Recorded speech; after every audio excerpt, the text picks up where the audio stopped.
Hello everyone, welcome once again to LV Amor Cares, and this is your friend Lou Amor. So without further ado, ang ato karong hisgot-hisgutan nining ato ang pagkulo kabildo may tungod sa unsaon man nato nga kita makabato niya ng kabuhi. Unsaon nga kita kabuhi unon.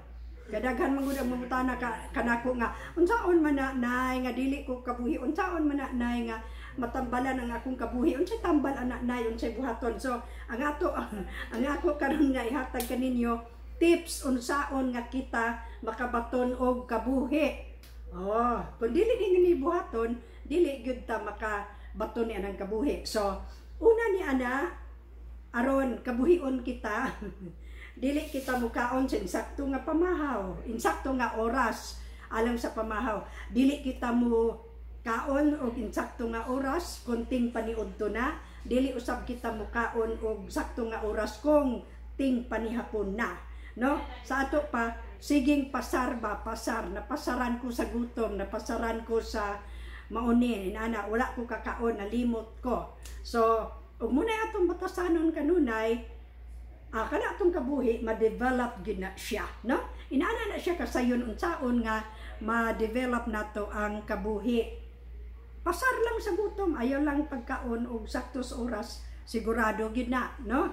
Lain pa nga tips aron kita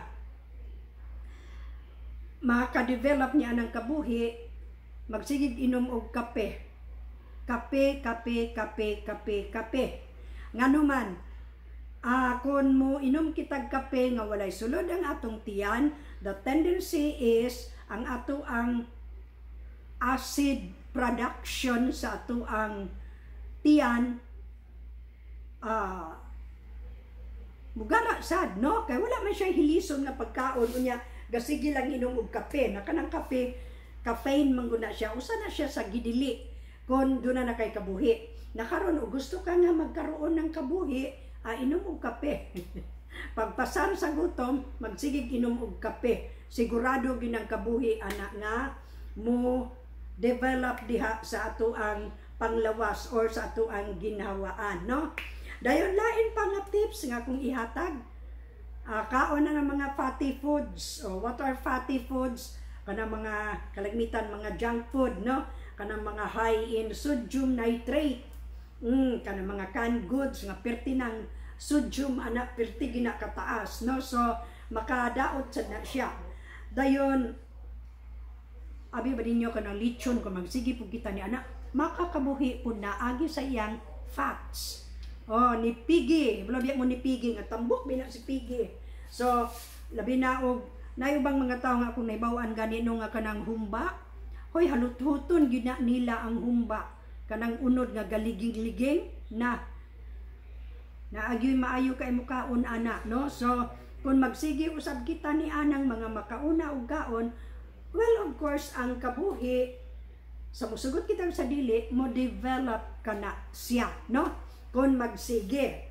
Lain pa ka ng mga caffeinated drinks, ka ng mga chocolates, o bisa ka ng mga tsokolate, ka ng chocolates, ka ng chocolate bars, no?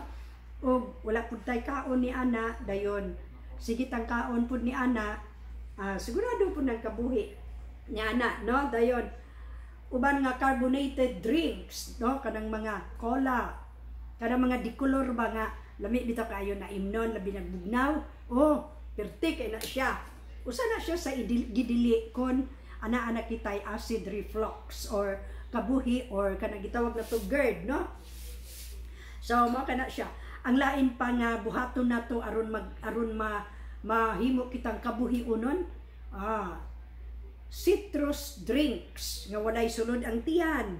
Naiuban kusog kay mo kilaw ng mangga bitaw, unya kanang baligya diha sa karsada nga naidaghang asin or patis unya manggang hilaw, mura man ay kanon sa uban, sigurado gina basta sigihan nato, no? Daog-daogon ginato atong tiyan mo, ginay mahitabo nato mahimo kitang kabuhi unon, no? So mao kana ang pipila ka mga tips aron unsaon nga makabaton kita og kabuhi. Reverse psychology kining atong gibuhat karon. No? So uban pa ni ana, daghan pa kanang mga tinunuan, kanang binignit, mga biko, kanang mga binubod, kanang uban pa nga giluto sa kanang coconut oil, no, kanang dunay mantika, kanang dunay tuno, kanang mga tinunuan, no, lami makain na siya, no, pero wala pa ta ni ana, lami gina siya, pero ug naana kita ni ana, wala na siya lami.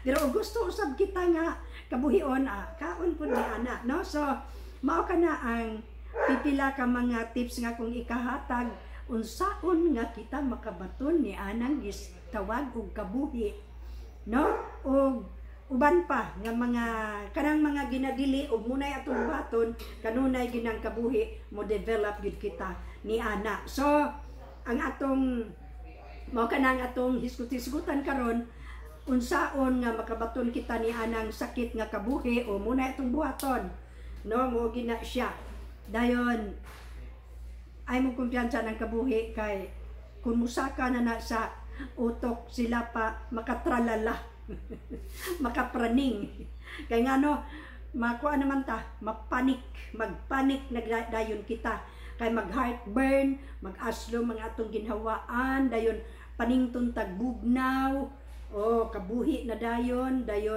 magkabuang na dayon ta. So ingon ana na siya kung wala pa kitay kabuhi atong paningkamutan nga dili gid ta moabot niyang dapita nga kabuhion ta, no, apan dunay apan bisan tuod wala kita ni anang mga acid reflux, apan kung duna kitay mga tubo-tubo sa ilam sa atong ginhawaan, let us say mga gallstones, mga kidney stones, uban pa nga mga mass diya sa ilalom, mo kuan na siya, mumimik na siya into kanang kabuhi like symptoms, no, kabuhi like mga acid reflux like symptoms, kana siya pong mga balatian diha, not necessarily nga acid reflux pero pareho kana siya symptoms o mo develop usab kana siya kun doon na tay mga growth diha sa ilalom. Og bantayan po nato kung resitaan kita antibiotic sa mga doktor kung tungod kay doon na kitay mga infection sa ilalom nya dili kana nila parisan sa proton pump inhibitor or kanang PPI mo develop usab ang atong acid reflux ni ana. So careful kita niya ng mga antibiotics o uban pa nga mga tambal pareha ng mga parang ito mga pain reliever kusog sa na siya mukutkot sa atong tiyan. So mao kana siya bantayanan pod, no, mao kana siya ang mga tips nato unsaon nga kita makabaton sa kabuhi or acid reflux, no. So dili na to pass on, mao lang kini ang akong ika-share kaninyo niini nga higayuna sa atong tulumanon LV Amor Cares, no. So mao kana as usual ang akong favorite gid nga extra. Have a good and godly day everyone, and please remember looking unto Jesus, the author and finisher of our faith. So hangtod sa sunod natong kulo ka bildo. Bye everyone. Again, have a good and godly day.